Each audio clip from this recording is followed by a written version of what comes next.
Dizem que uma boa pesquisa bem vale uma aventura, que todo historiador tem alguma coisa de detetive e que todo antropólogo tem um pé no fofoqueiro, né? Se isso tudo é verdade, eu juntaria todos esses lados, uma pesquisa, essa minha experiência de história e na área de antropologia, e eu diria que esse é o resultado de 8 anos de trabalho. Na verdade, eu estive aqui falando do Barbas do Imperador, também do Longa Viagem, mas quando eu terminei o livro As Barbas do Imperador, que era sobre o monarca Pedro II, eu lembro que o capítulo que mais me inquietou mesmo, foi o capítulo em que eu tratava da Academia Imperial de Belas Artes. E sobre tudo a ideia de como esse nosso marketing político, essa mania de tornar os políticos mais aprazíveis, né?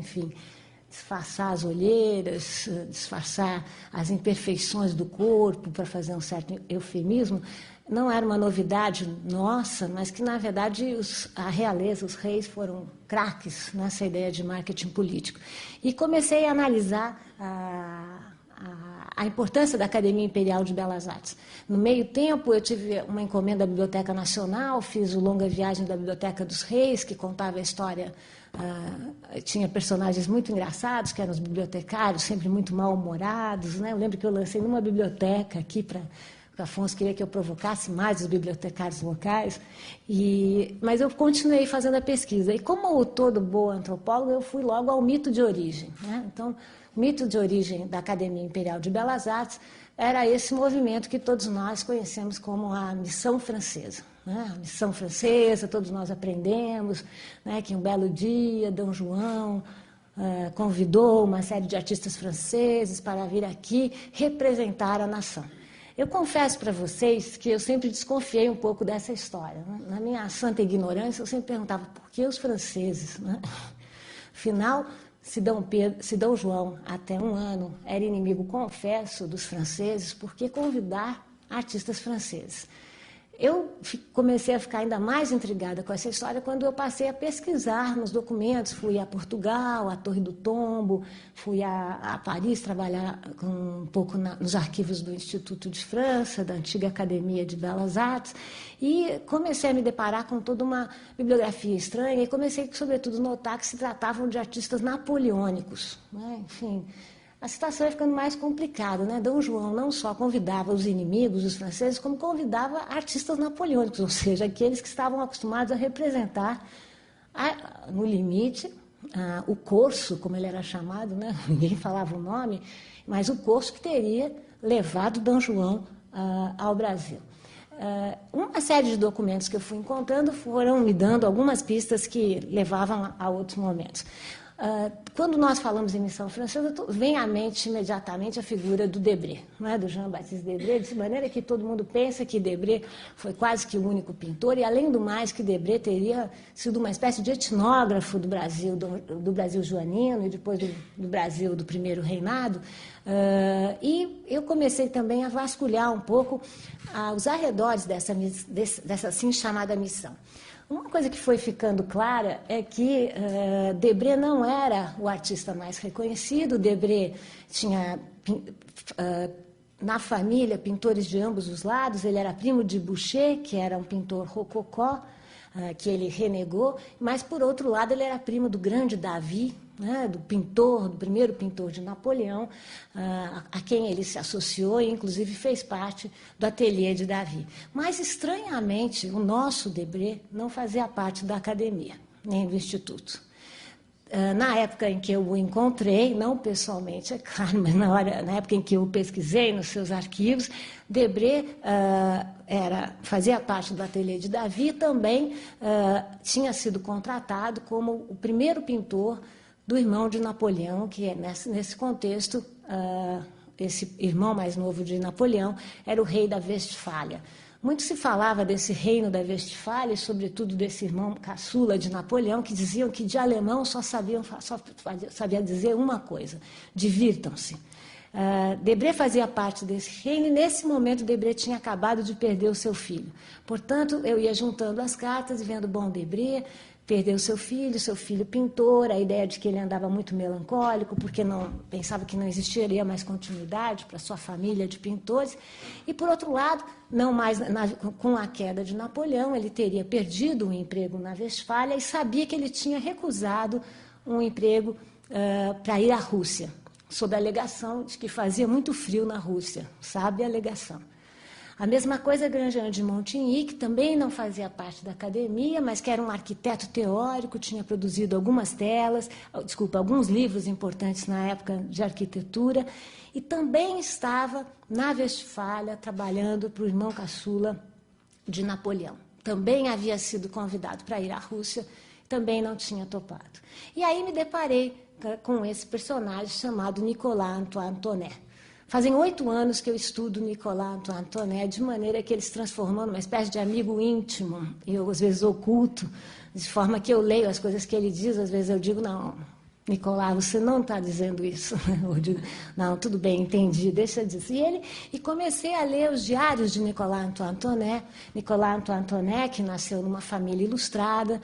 Os Tonet eram famosos por terem trabalhado para a porcelana de Sèvres.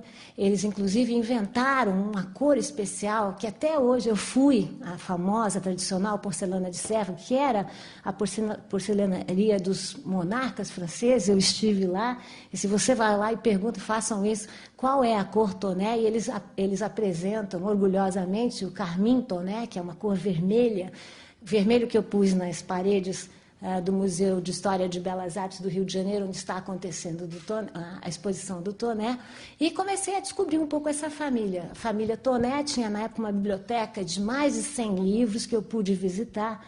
Tonet herdaria a família e seria, enfim, leitor de uma literatura dos filósofos ilustrados. Ele era leitor de Diderot, era leitor de D'Alembert. Na época do terror, foi morar na propriedade de Rousseau, alugou a propriedade de Rousseau. Então, esse personagem ilustrado começou a me inquietar. Tonet teria feito uma operação para corrigir a miopia muito cedo. Ele, durante um tempo, a família achou que ele não herdaria a aptidão da família, a aptidão da pintura por causa da miopia, e a correção corrigiu esse defeito e o transformou num grande miniaturista. Eu não era míope, borgianamente eu me transformei em míope nesses 8 anos, o que é muito estranho com a minha idade, mas pude ver um pouco como Tonet, ou seja, nós de perto, tirando o óculos, nós vemos muito bem, de longe eu vejo muito mal, né? Não era assim. E Tonet se converteria num grande miniaturista, trabalharia na porcelanaria de Sèvres e seria, sobretudo, um pintor de paisagem, como nós veremos. Mas essa pesquisa começou mesmo com uma carta. Agora vocês vão ter que me acreditar.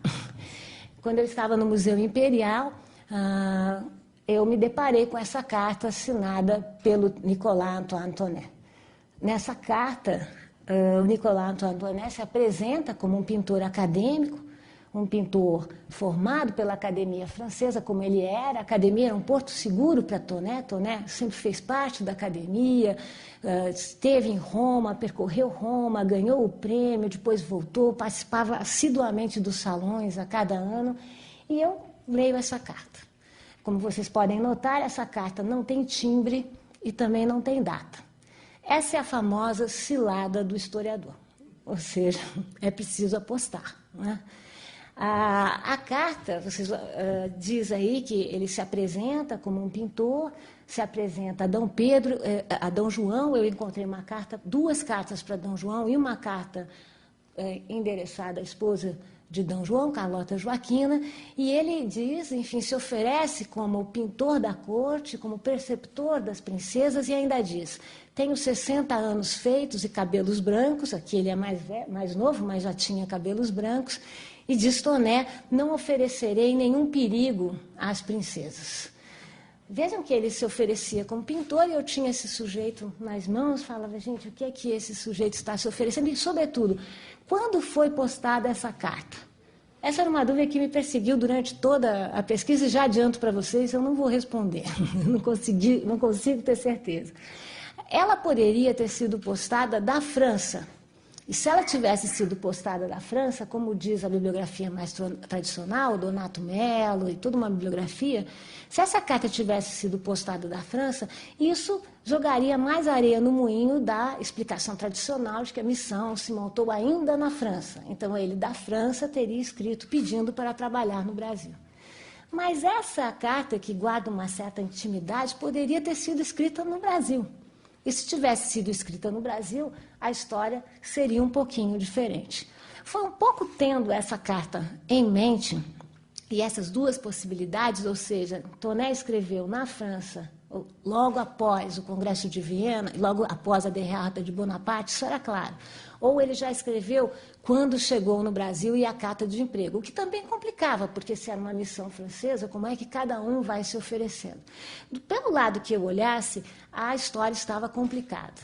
Eu vou refazer um pouco os passos dessa pesquisa. Eu passei, então, fui à biblioteca de Toné. Fiquei estarrecida com a biblioteca de Toné e a lá Borges. Eu fiz um projeto de bibliotecário. Vocês sabem que Borges fez toda a sua, sem a grandiosidade do Borges, é claro, eu pretendia sentar na biblioteca do Toné e de lá ver o mundo que ele poderia ver. Toné era um leitor dos viajantes que vieram ao Brasil. Toné leu André de TV, esse viajante que, enfim, em tudo imaginário, sonhou com os monstros que TV encontrou na América, leu Jean Delery e se maravilhou com os grandes indígenas, os bons selvagens que Jean Delery descrevia já nos relatos seiscentistas. Toné também leu os relatos que Jean Delery fazia da humanidade malfadada da América, a releitura do Gândavo, que era aquele viajante português que dizia que no Novo Mundo moravam homens sem fé, sem lei e sem rei, homens sem F, sem L e sem R. E Toné, sem dúvida, se contaminou por esse grande paradoxo. A natureza do Brasil era uma natureza edenizada, mas os homens do Brasil eram afeitos à guerra, ao canibalismo, à poligamia, a todos esses atos considerados degenerados. Toné leu Ranstaden, na sua biblioteca eu encontrei Ranstaden, a tradução francesa do Ranstaden, e ficou imbuído por essa imagem testemunhal do Ranstaden, que a todo momento dizia, é a autoridade daquele que relata, que diz, meninos, eu vi. A todo momento Ranstaden dizia, eu estive lá, eu fui salvo dos bravos indígenas. Ele diz isso o tempo todo, Quem leu esse relato sabe que é muito engraçado. Em vários momentos eles iam me queimar, iam me pôr na fogueira, mas eu sempre escapei.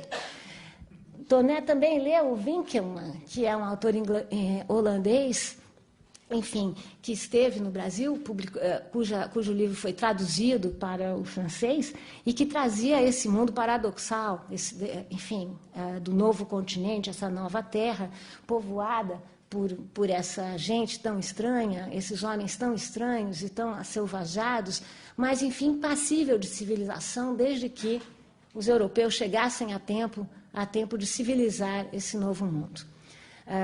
Toné viu as ilustrações de Beauchamp. Beauchamp é um viajante do século XVIII que traça um perfil totalmente paradisíaco da América, essa América tão imaginativa, feita de baleias e de homens pescando, assim como ele se inspirou nas paisagens tranquilas, nas paisagens sem dúvidas temperadas do Montanos, que mostra esse mundo, enfim, tão diferente, tão pitoresco, como dizia a linguagem da época, mas tão passível de civilização. E esses eram os termos de Toné. Mas Toné, enfim, que era um cultor das letras e um cultor dos relatos brasileiros, tem um grande gap na sua biblioteca, que é o gap dado pela própria inexistência de relatos de viagem. Acho que vocês sabem que o Brasil esteve fechado aos estrangeiros até 1808. Mesmo em 1808, com a abertura dos portos às nações amigas, as nações amigas, evidentemente, não incluíam a França. Então, a imaginação francesa ficou, de alguma maneira, represada, até que, em 1815, finalmente, os franceses puderam pisar no Brasil. Então, enfim, mais uma coincidência histórica. o Brasil, da assim chamada Missão Francesa, era um Brasil recém-aberto. Né? Em 1815, o monarca abria as relações. No final de 1815, o embaixador francês Mahler, Jean-Baptiste Mahler, chegava ao Brasil, e no início de 16 chegava a colônia Le Breton, a colônia de artistas franceses. Antes de chegarmos dela, vamos ver um pouco o nosso Toné. Antes de chegar ao Brasil, o que fez nosso Toné? Toné, como um aluno da Academia de Belas Artes, ele esteve na Itália e se maravilhou com a luz italiana. Toné era um pintor de paisagem. Na hierarquia da academia, na hierarquia de gêneros, a paisagem não era o gênero mais prestigioso, o gênero mais prestigioso era o gênero de história, mas Toné se vangloriava de ser um paisagista de telas leves e de elevação moral. Ele era um leitor, um observador de Poussin e um observador dessa nova perspectiva da paisagem, que é a ideia da paisagem ideal. Vocês guardem essas imagens da Itália, porque de tão contaminado por essas imagens, vocês verão que o Rio de Janeiro dialogará muito com esse tipo de imagem. A Itália arcádica, a Itália da antiguidade, a Itália dos monumentos, marcou todo o imaginário e toda a representação de Toné, assim como Toné se converteria rapidamente num grande miniaturista. Né? Ou seja, ele faria... essas telas são telas muito diminutas, são telas muito pequenininhas, e essas vacas pastando aqui, esses cachorros, como vocês podem ver, essa humanidade aqui é toda muito pequena e vai conformando um pouco a fatura de Toné, né? Que é um pintor muito delicado, ao mesmo tempo muito vigoroso. Toné, que viveu na Itália, reproduziu aqui a praça de Roma. Vocês vejam que ele inunda a tela com uma luz amarela, sempre introduz as vacas pastando aqui, como se essa fosse uma Arcádia imaginária, uma Arcádia real. E o que vai acontecer é que o Toné, o pintor de telas de paisagem, durante o período do terror, ficou fora da França e retorna à França na época do Império. Então, imediatamente antes de Toné vir ao Brasil, ele esteve em contato imediato com as lides de Napoleão. Toné serviu ao projeto do Vivant Denon. Vivant Denon, nesse momento, era o grande artífice do programa iconográfico de Napoleão Bonaparte e cumpriu com os propósitos desse grande projeto. Toné passaria a fazer telas imensas, tão grandes como o imaginário do Estado, e nessas telas ele figuraria o quê? O Estado napoleônico. Mas, mesmo nessas telas napoleônicas, vocês estão vendo uma dessas grandes telas, essa tela está na exposição do Museu de Belas Artes, vocês vejam que Toné cumpre com o programa de Vivant Denon, com o programa de Napoleão Bonaparte, mas enche essas telas com vida. Né? Sempre cachorrinhos, sempre crianças brincando, de maneira que Toné sempre levava bronca do Vivant Denon, que dizia: pare com isso, vamos logo pintar as batalhas. Né? Essa, por exemplo, é uma belíssima tela que também está na exposição, o Bivac do Sans-Culotte, que ele pinta o Sans-Culotte, mas numa situação de um ritual festivo e de rua. Diferente do que pedia o projeto heróico de grande batalha, ele sempre confere humanidade aos seus personagens. Aqui vocês veem esse soldado numa cena típica de Toné, mexendo no seu pé, vocês estão vendo aqui? E o cachorrinho observando a cena, né, como se ele fizesse parte fundamental dessa ideia de que a festa revolucionária se convertia, evidentemente, numa grande festa, numa grande celebração de rua. Esse era o Toné liberal, o Toné iluminista, que relia a propaganda de Bonaparte. Essa é a famosa Batalha de Eisenberg, talvez a tela mais dramática de Toné, com Napoleão entrando aqui, e corpos feridos ao chão, mas, mais uma vez, se vocês puderem olhar depois com detalhe, um soldado mexe no seu pé, outro ajuda, enfim, mesmo nos momentos mais dramáticos, nessa grande fumaça, ele introduz a vida e a humanidade. Essa é uma tela belíssima que está também na exposição, que veio do Museu de Versailles. Ela representa a passagem de Guadarrama. Eu vi o desenho que fez o Vivant Denon. O Vivant Denon fez um desenho que mostrava essa fortaleza de Guadarrama e os soldados entrando. Todo o resto, vocês imaginem aquele sujeito com seus óculos de miopia preenchendo o mundo, né? Então, vocês vejam que a tela é maravilhosa. A tela é toda feita em zigue-zague, né? Um zigue-zague dramático que acompanha esse clima inóspito. Então, vocês vejam que a crina do cavalo balança, os chapéus, né? A pluma do chapéu balança. Mas o que ele coloca aqui em primeiro plano? Mais uma vez, um soldado que deixou o seu sapato aqui de lado, que mexe no pé, enfim, que deve ter, claro, machucado, feito uma bolha depois dessa travessia terrível, né? Mais uma vez eu vi que Vivant Denon reclama e diz, não é assim que se faz uma tela napoleônica, não se disfarça, não se tira a atenção para o soldado mexendo no pé, mas enfim, ele continuava. Aqui também é um momento que ele ganha, essa tela ele ganha um prêmio, também está na exposição, estou aqui fazendo uma propaganda subliminar, né? Que é o exército francês descendo São Bernard.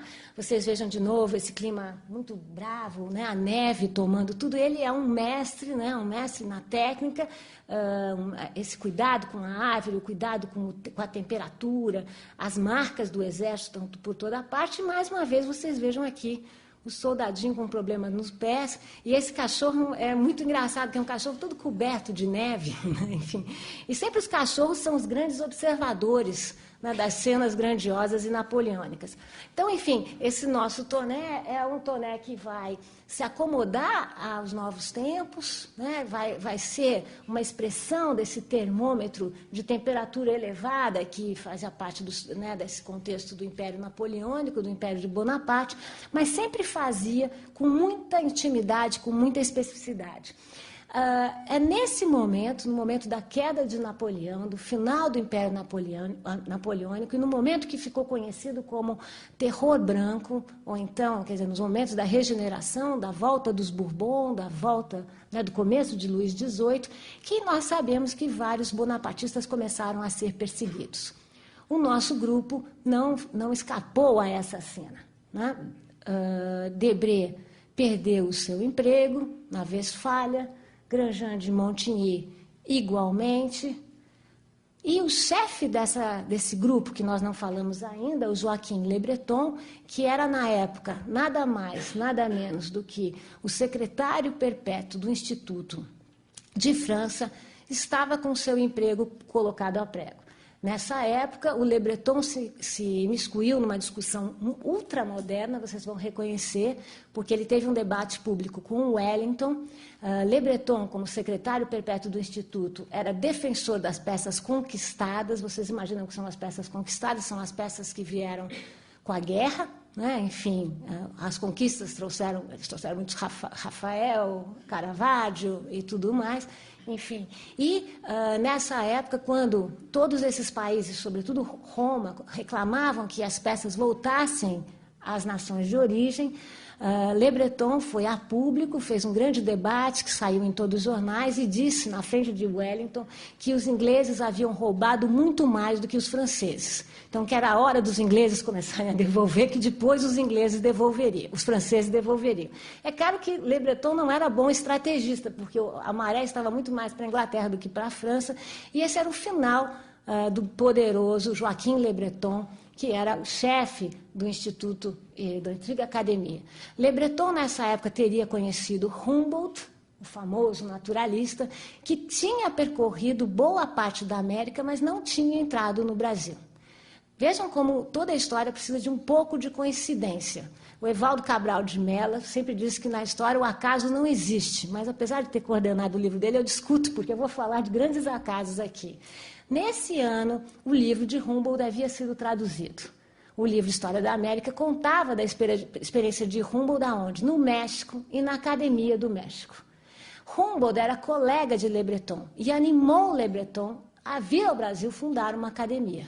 Dizia ele, no Brasil certamente existirá um mecenato louco para pagar pelos artistas franceses e um bom rei, ele dizia. Tudo bem que nós decapitamos o nosso, mas melhor com o rei do que sem.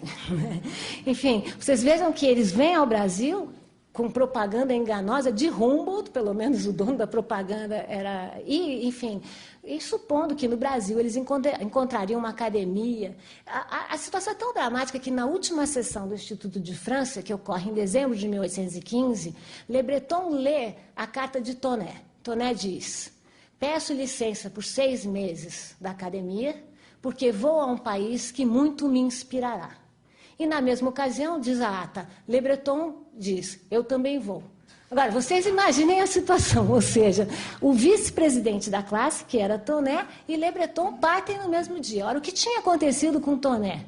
Tonnet não tinha perdido o emprego, mas Tonnet, a academia, num costume que só acontece na Academia da França, no Instituto de França, tinha um prêmio, que era um prêmio regular, que eles davam a todo ano. E esse prêmio regular que eles estavam ganhando era sempre recebido pelas mesmas pessoas. Todo ano eles recebiam, ficavam tremendamente felizes e satisfeitos. Naquele ano, milagrosamente, Tonnet não recebeu o prêmio.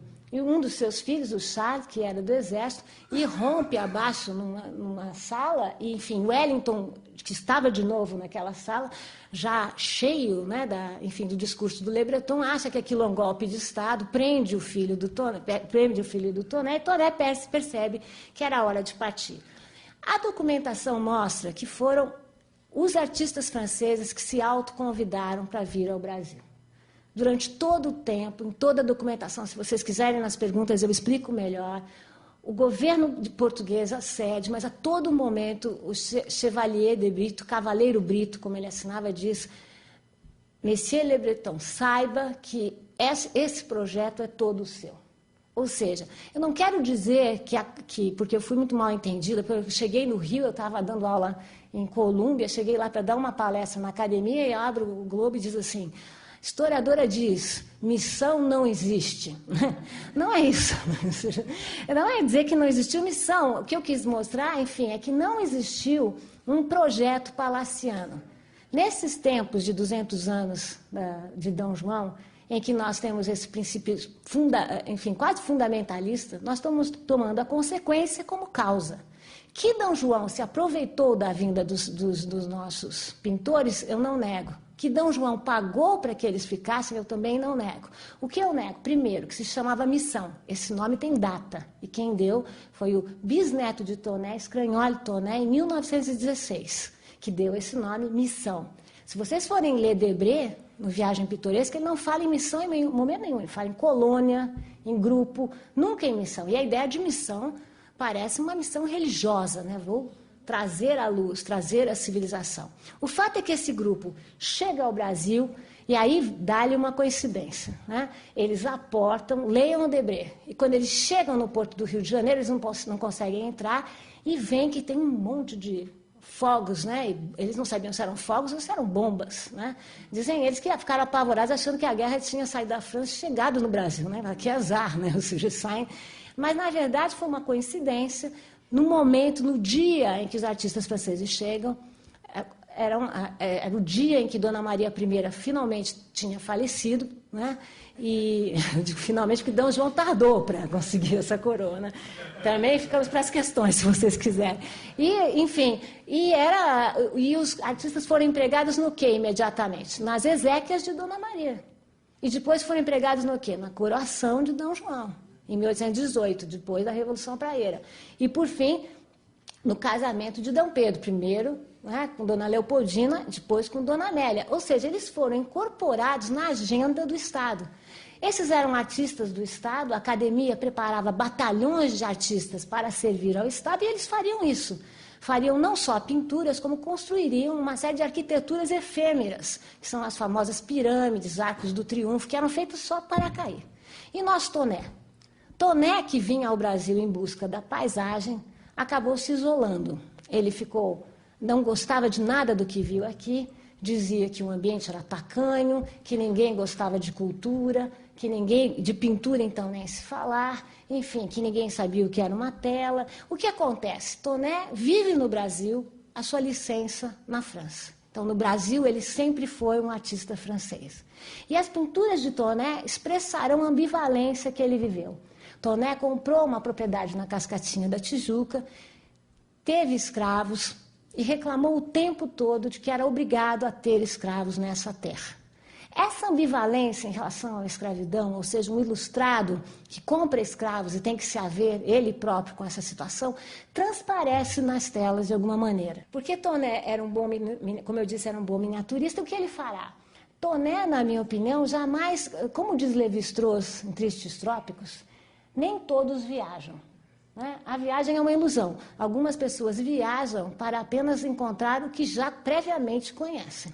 Esse é o modelo do turista ocidental, que só viaja para reencontrar o que lhe é familiar. Na minha opinião, Toné era um mau viajante. E o que ele fará? Ele tentará traduzir tudo o que ele conheceu, a Arcádia italiana, a gloriosa França, no ambiente brasileiro e fazer críticas veladas, discretas, mas vigorosas à escravidão. Nessa tela que se chama Vista do Rio, tomada da Glória, e a partir da propriedade do Marquês de Belas, que era um colega e financiador, enfim, ele era o grande cliente, né, do Toné, aqui vocês veem que ele pinta a Glória. Ele pintará a Glória muitas vezes. Na exposição nós temos três pinturas que são teoricamente as mesmas, a Igreja da Glória. No entanto, cada uma delas é diferente. Claro, vocês podem me dizer, mas claro, porque são diferentes momentos do dia. Não são, porque Toné detestou o sol do Rio de Janeiro. O nome do meu livro, O Sol do Brasil, é isso, porque ele dizia que o sol do Brasil era absolutamente irritante, porque insistia em não ficar no mesmo lugar. Então, ele sistematicamente acordava mais cedo, ele detestou o céu do Rio de Janeiro, ele dizia que o azul da Baía de Guanabara era simplesmente detestável, e eu falei isso no Rio de Janeiro, imagine aqui. Ele dizia que o verde das nossas florestas era totalmente excessivo. Então, enfim, era um viajante melancólico que não gostou. Então, essas três representações do Palácio da Glória são interessantíssimas, porque as três são totalmente diferentes. Mas não só, por exemplo, numa o Pão de Açúcar some. Enfim, vocês podem dizer, tudo bem, a outra hora não, ele catapulta o Pão de Açúcar noutra ele coloca uma cabana, uma edificação que existe ou que não existe. O fato é que ele vai representar cada vez mais a Igreja da Glória e os arredores, como ele havia feito na Itália. Vocês lembram daquelas imagens da Itália? Isso aqui é uma pequena Roma. Então, ele vai representar o Rio de Janeiro como uma vila romana. Nós vamos ver mais. Mas, ao mesmo tempo, ele vai fazendo as suas destrezas e pequenas críticas. Vocês veem o cachorro aqui. Cachorros vão sempre estar presentes, ou cachorro ou gado, como se ele transpusesse a sua familiaridade, a ideia de uma Arcádia improvável. O Brasil era uma Arcádia improvável. E ele começa a fazer pequenas críticas. Aqui vocês veem uma tópica que eu encontrei em cartões postais na França, que era a crítica à mãe negra. A mãe negra que dava o seu leite para o bebê branco. Aqui vocês veem escravos transportando nobres brancas. Eles são muito diminutos. Vocês acreditam que vocês estão vendo maior do que vocês veriam na exposição. Eles são muito pequenos e vão, pelos detalhes, corroendo e fazendo críticas bastante ácidas. Há uma contraposição evidente entre os nobres e os negros, que é uma contraposição quase dada pela técnica que o Toné usa, que é marcar a nobreza com um pequeno risco de giz. A nobreza, por outro lado, aparece sempre coberta, aqui ou aqui na sacada, sempre com sombrinhas, como se fosse preciso ir protegendo essa nobreza do sol do Brasil. Os escravos, por sua vez, estão sempre trabalhando.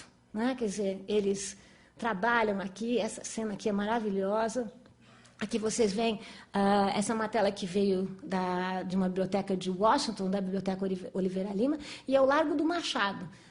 Ele sempre sacrifica a geografia, ele sempre dizia, sacrifico a geografia em nome do ideal, coloca a vaca sempre em qualquer lugar, aqui é um pequeno cachorrinho que vocês não conseguem ver, e escravos sempre trabalhando. Aqui é um pequeno detalhe dos escravos saindo ou entrando das casas. Vocês notem esse céu sempre muito rebaixado, a palmeira quase que simbolizando esse Brasil, esse Brasil que ele mostra uma evidente estranheza. Essa é uma tela que é uma cópia idêntica de uma outra tela que ele faz no Rio de Janeiro. Ele diz que é o Rio de Janeiro, o primeiro catálogo do Toné diz que é o sol se pondo, mas a gente descobriu que é o sol amanhecendo, os meus amigos cariocas mostraram, e aqui Toné começa a se autorretratar, e sempre ladeado pelos seus escravos. Ele de chapéu aqui, com o seu escravo, e numa cena que vocês vejam que se não fosse pela palmeira aqui, poderia ser uma Arcádia italiana. Né? Enfim, não há nada que nos torne mais específico.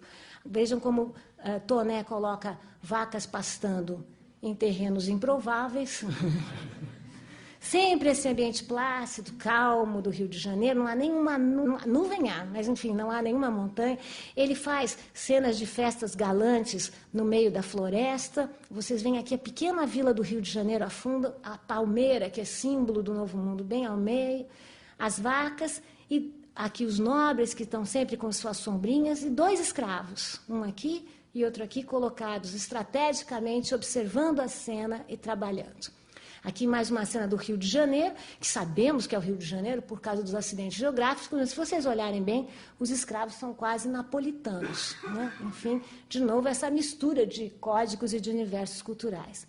Uma das imagens do Outeiro da Glória, que eu me referia, vocês vejam que o outeiro está aqui, com a palmeira, e a vida aqui embaixo, né? Com os escravos sempre trabalhando e tomando todos os lugares. Nessas que são as cenas mais famosas de Toné, que são as cenas urbanas, vocês percebam que no momento em que Debré ou Rugendas fazem o Rio de Janeiro como uma cidade negra, de tantos escravos, né? Toné faz uma cidade vazia. Né? É um cenário. É quase uma natureza morta, é quase um retrato, né? Porque o que ele quer mostrar é essa cidade que mais se parece com uma vila italiana, com a insolação italiana, com a luz italiana. Alguns escravos estão aqui, na rua, aqui parece um mercado de escravos e sempre as vacas que tomam lugar. Alguns retratos, Toné não fez muitos retratos, ele foi acusado por Arago de nunca fazer um retrato igual ao outro, o que não seria um problema se não fosse sempre o mesmo modelo. Né? Então, os modelos ele nunca conseguia, mas ele fazia, esse é um retrato maravilhoso do seu filho, ele fez vários, e ele faz os filhos cercados por livros. Vocês vejam que o Hipólito senta em livros, pisa em livros, apoia em livros, que era, pela insistência, uma referência à ilustração. Esse é um belíssimo retrato que mostra esse lado de Toné ilustrado. Né? Vocês vejam aqui Janeton. Janeton é a criada breve que vem junto com a família do Toné. Nesse momento não era costume retratar os criados. Hogarth tem uma tela belíssima com os criados, mas, em geral, os retratos eram feitos para dignificar a nobreza e não os serviçais. E o que é interessante, não sei se vocês conseguem ver, mas Janeton sorri. Pequeno sorriso. Eu lembro que junto com a carta de Toné que eu comecei, eu sempre me perguntava, afinal, do que ri Janeton. Como eu disse para vocês, Toné foi sempre um artista francês no Brasil. Diferente de Debré e Grandjean de Montigny, que se transformaram em artistas da corte, pintaram a corte, Toné foi se isolando, nunca perdeu a ligação com a França, enviava quadros religiosamente à França, e sempre foi um pintor francês por conta do céu mais claro, dessa paisagem que não continha população, ou então continha uma população estranha. E quando ele volta à França, ele volta no momento de embate entre neoclássicos e românticos, e estranhamente, por um desses paradoxos históricos, ele é confundido com o romântico. Nas críticas da época, quando ele entregou essa tela, Moisés Salvo das Águas, que era um termo clássico, só Poussin tinha 3 telas, a crítica francesa disse coisas do tipo: vejam o que o Brasil fez com o nosso Toné. Porque vocês vejam que eles consideram que o céu estava mais forte, e aqui vocês percebem que atrás desse obelisco há uma palmeira, né? Como se o Brasil entrasse no meio da bagagem. Para terminar, termino com 2 telas e um problema para vocês. Como eu disse, Toné se fez representar em algumas telas e sempre ao lado dos escravos. Né? Vocês vão ver 2. Essa tela, que na minha opinião é um autorretrato, né? Toné está aqui, não sei se vocês conseguem ver, ele veste um fraque e uma cartola, tem aqui o seu pincel e a palheta. Aqui vocês veem que os 2 escravos de Toné observam Toné pintar. E aqui há um guarda-sol solto no chão, jogado no chão. Evidentemente, Toné estava criticando hierarquias. O escravo que está aqui, eu pude ver com uma lente de aumento, cruza os braços, num gesto típico de eu não trabalho. Toné é um russoniano. Nessa tela, ele traduzia os seus jardins franceses para a sua paisagem na Cascatinha da Tijuca e fazia um libelo, de alguma maneira, contra a escravidão, e como ele dizia nos textos que ele deixou, Como bom russoniano que ele achava, ele acreditava que a natureza era o mote para a civilização e para a educação. Toné dizia que esses eram os seus trópicos selvagens, quando nós sabemos que nessa época, não só vocês podem ver uma bananeira aqui, uma mangueira mais atrás, mostrando como não havia nada de selvagem, mas era o braço humano que já estava plantando aqui. Aqui vocês veem sinais de erosão do café, né, de plantação de café. Aqui vocês veem escravos que estavam levando gado para uma região de pasto que ficava logo acima. O fato é que os trópicos só eram selvagens na imaginação e na representação de Toné e nesse grande mal-entendido que Toné vivenciou no Brasil. Eu costumo dizer, depois que eu li tanto Toné, que os trópicos não são fáceis de serem compreendidos. Vários viajantes reagiram às luzes, aos costumes, aos cheiros dos trópicos. Mas me parece que Toné, se Toné não é um bom tradutor da sua época, ele é um bom intérprete da sua época, porque ele traz as ambivalências e as contradições da sua época. Toné não fez muitas naturezas mortas, mas fez uma que, na minha opinião, é belíssima. Essa tela se chama, simplesmente, Gato com Papagaio. Essa tela contém um enigma do tipo decifra-me ou devora-me, né? Ou seja, vocês veem aí ladeados um gato e um papagaio, e se vocês conseguem, nos permitir que vocês vejam, será possível notar que um animal não olha o outro. Evidentemente, há um diálogo que não ocorre. O papagaio olha para nós, espectadores, e o gato olha para o papagaio. Quando foi a Heloísa estava até lá, quando foi a minha defesa da titularidade, eu fiz uma longa análise semiótica sobre essa tela, e um amigo meu, colega, o Sérgio Adorno, que é do Núcleo da Violência, disse que eu não havia entendido nada, que, na verdade, gatos comem papagaios. Portanto, o gato estava pronto a comer o papagaio. Sem fazer essa metáfora antropofágica, dentro da minha pesquisa, eu comecei a ler como Toné. Toné era um leitor de alegorias, então o pássaro representa a lealdade, está sempre figurado na mão de Cristo infante, e o pássaro, por contraposição ao gato, que representa a traição, né? Os gatólogos que me perdoem, mas, enfim, estou falando aqui de alegorias, porque também já comprei muita briga por causa dessa minha interpretação. Por outro lado, sabemos que, nesse momento, o pássaro, o papagaio e o gato representavam, respectivamente, o novo e o velho mundo. O novo mundo, o papagaio, porque ele continha todas as cores. E, além de tudo, o papagaio fazia uma coisa que só o novo mundo podia fazer. Ele falava. É certo que não se entendia o quê, mas ele falava.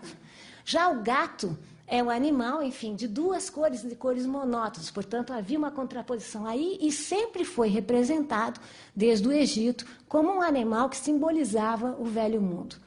Por outro lado, essa tela também pode ser entendida como uma alegoria à pintura. O papagaio é o animal que contém todas as cores e o gato é o animal que enxerga branco e preto durante o dia, mas com luzes à noite. Portanto, havia aí uma representação do próprio ato da pintura. Mas, na minha opinião, há aí uma espécie de confissão de Toné, confissão de um mal-entendido, né, e confissão dessa distância, dessa proximidade, dessa distância entre o velho e o novo mundo. Paradoxo esse que, na minha opinião, Toné vivenciou, sofreu e traduziu da maneira como pôde. Quem sustentava essa tal missão francesa no Brasil, se os artistas eram autônomos na escolha dos temas que eles retratavam, e qual que era a apropriação social dessas obras? Se elas iam para coleções particulares ou para a coroa, e se o público tinha acesso a alguma dessas obras? Como eu tentei explicar, muito obrigada pela questão, me permite aprofundar um pouquinho mais esse tema. A questão da clientela é uma questão importantíssima, né, e que aparece cada vez mais, né, essa ideia de pensar que eu como historiadora social e antropóloga, eu penso que eu vivi uma grande melancolia nessa pesquisa, que é a dificuldade de traduzir em palavras telas, né? Eu nunca tinha vivenciado isso com tanta força, né? Ou seja, as telas têm uma outra dimensão, têm uma outra sensibilidade, e toda vez que a gente quer amarrar, como um sonho, né, a gente não consegue amarrar essas telas, e sobretudo porque essas telas carregam diferentes regimes de historicidade, na minha opinião. Porque uma coisa é vê-las agora, outra coisa é você experimentar o momento em que elas foram feitas e, sobretudo, pensar nisso que você me chama a atenção, qual é a clientela, né? Bom, quem sustentou a missão francesa no Brasil? O primeiro impulso foi dado pelo próprio grupo, que eu nunca chamo de missão francesa, eu chamo de Colônia Le Breton, por exemplo, Toné pagou pela sua viagem, vários deles pagaram. Quem também pagou pela viagem foi justamente esse cavalheiro Brito, mas que a todo momento fala que está pagando individualmente, porque o governo não pagará. Mas quando esses artistas chegam ao Brasil, eles vão ser sustentados pela coroa e passarão a fazer parte da agenda da coroa. Por isso que, quando você me pergunta muito bem qual é a apropriação social, eu diria para vocês que seria bom que nós deveríamos colocar um plural magnânimo nessa sua pergunta, né? Quais foram as apropriações sociais? Quer me parecer que, num primeiro momento, a nossa noção de clientela, no sentido de clientes privados que vão colocar as telas nas suas casas, é uma noção tardia, sobretudo no Brasil. Você tem razão em relação à França, que já no final do 18, início do 19, você tem uma pequena clientela que começa a adquirir telas. Eu gosto muito de um historiador social crítico de arte que chama Bax Sandal, que ele sempre fala que o artista faz seu público e o público faz o seu artista. Na França, essa instituição chamada Academia de Belas Artes, junto com os salões, ia criando esse mercado de artes, de maneira que esse público educado, burguês, começa a adquirir peças, né? Essas peças que ele pode ver onde? Nos salões. Porque nós, enfim, sempre esquecemos que boa parte da produção pictórica que nós conhecemos só foi conhecida. Os museus são um fenômeno tardio. A famosa era dos museus data do final do 19. Mesmo assim, no final do 19, o grande fenômeno é dos museus de etnografia. A era dos museus de arte ainda teve que esperar mais um pouco, na virada do século. Então, o acesso às telas, até como um público não comprador, mas um público como espectador, é muito tardio. Imagine isso na Europa. Imagine essa situação no Brasil. No Brasil, se vocês forem pegar as poucas telas que nós temos de interior, quase não há imagens. Os portugueses não legaram uma tradição de pinturas de gênero, né? No máximo uma tradição de pinturas religiosas. Então esse costume não era um costume divulgado na colônia, tanto que uma das coisas que Toné mais reclamava era isso, né? Ou seja, não há público. O máximo que existia era um público ávido por retratos, porque nessa época os retratos eram considerados pela academia um gênero menor, mas que dava muito dinheiro. Porque essa burguesia vai se assenhorar desse mercado das artes como comprando retratos, porque os retratos os representavam e, sobretudo, os dignificavam. Todas as telas acadêmicas fazem um jogo, que é um jogo entre o ideal e o real, né? Ou seja, elas têm que ser idealistas no conjunto e realistas no detalhe. Imagine um retrato. Um retrato precisa ser idealista no conjunto para dignificar o retratado, então colocar muitos símbolos que o dignifiquem, mas um pouco realista no detalhe, porque se o retratado não se reconhecer, ou a família não reconhecer, não é um bom retrato, certo? Então tem que elevar, mas tem que deixar alguma pista, né? Então, enfim, o único mercado que existia, particular, era um mercado de retratos, que Toné que vai se negar a fazer, Debré fará. Né? De resto, a apropriação social, nesse primeiro momento, no momento da chegada depois vai mudar, né? No segundo reinado é outra história, mas nesse primeiro contexto, a apropriação é da corte. Por isso que eu digo no livro que não havia vontade política para fundar uma academia. Então, essa ladainha que a gente sempre fala, não, a missão veio para fundar uma academia, vocês lembram? Quando a academia foi fundada? Em 1826, já em tempos de Pedro I, porque não havia vontade política. Né? Eles foram absorvidos como artistas da corte, né? Que era aquilo que eles eram formados. Qual que é a importância do Toné no exterior, na Europa? Essa fase brasileira dele é bem cotada, em face dos outros na mesma época? Um pouco disso. Toné, se você pegar, foi como eu comecei. Se você pegar, primeiro eu encontrei um documento, dois documentos importantes do próprio Instituto de França, que falavam dos 25 pintores mais importantes do Império. Toné estava sempre nele, Debré não. Depois, se você pegar as enciclopédias feitas no século XIX e livros de pinturas do XVIII e do XIX, Toné está sempre presente, Debré não. No Rio, eu fui acusada de estar fazendo um fla-flu, né? Eu disse, não, pelo amor de Deus, não estou aqui, não se trata de dizer... Mas, na verdade, estamos falando de pintores igualmente talentosos, mas de talentos diferentes. Quer dizer, Tonet é um grande acadêmico, né? Ele é um grande... Se vocês tiverem a oportunidade de ver a exposição, acho que vale a pena. Ele é um grande técnico, ele é um grande miniaturista.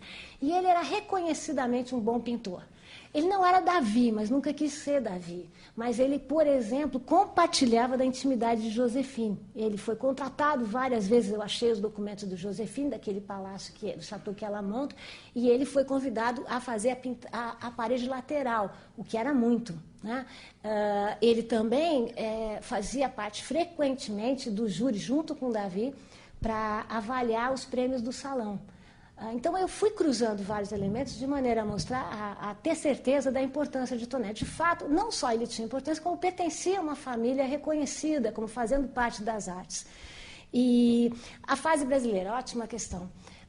Se vocês tentarem comprar uma tela do Tonet, a fase brasileira é incomprável. Né? Eu agora estou tendo esse problema que várias pessoas me perguntam e eu falo, olha, não dou expertise, não compro nem vendo. Porque eu acho que quem estuda não compra, né? Porque começa a haver uma perversão aí no meio. Mas eu sei dos meus colegas marchands que me ajudaram muito. O pessoal no Brasil, quem me ajudou muito foram os galeristas, os museus. Né? E uma parte muito bacana... que eu acho, boa parte dos críticos detestam, né? O Rodrigo Naves, co-curador meu na exposição, ele fala, você que vai. É o famoso beija-mão, né? Porque você tem que ir, né? Se é um colecionador, você tem que elogiar a coleção inteira, você nunca consegue chegar no Tonet, tem que comprar um monte de coisa, eu ficava a tarde inteira, mas eu gostei muito para ver a experiência de chegar num Tonet. Por exemplo, eu cheguei a um Tonet que estava desconhecido, fui atrás de uma pista. Eu posso falar porque ela está aqui, da Yara Bongarten, cheguei na casa dela, fiquei a tarde toda, vi a coleção toda, eu falei assim, e o Tonet, tem ou não? Daí eu dei de cara, falei, é esse. Né? É uma emoção, né? Salta na boca. Mas o que eu sei é que a fase brasileira aqui no mercado de artes do Brasil é valorizadíssima. Você não encontra, são muito poucas telas, o Afonso esqueceu de me perguntar isso, mas são 25 telas brasileiras reconhecidas, pode aumentar, mas por enquanto nós não achamos nada, então são muito poucas. No exterior não são bem reconhecidas, porque no exterior elas são consideradas muito românticas, contaminadas. Eu penso que o Tonet padece do mesmo complexo de Franz Post.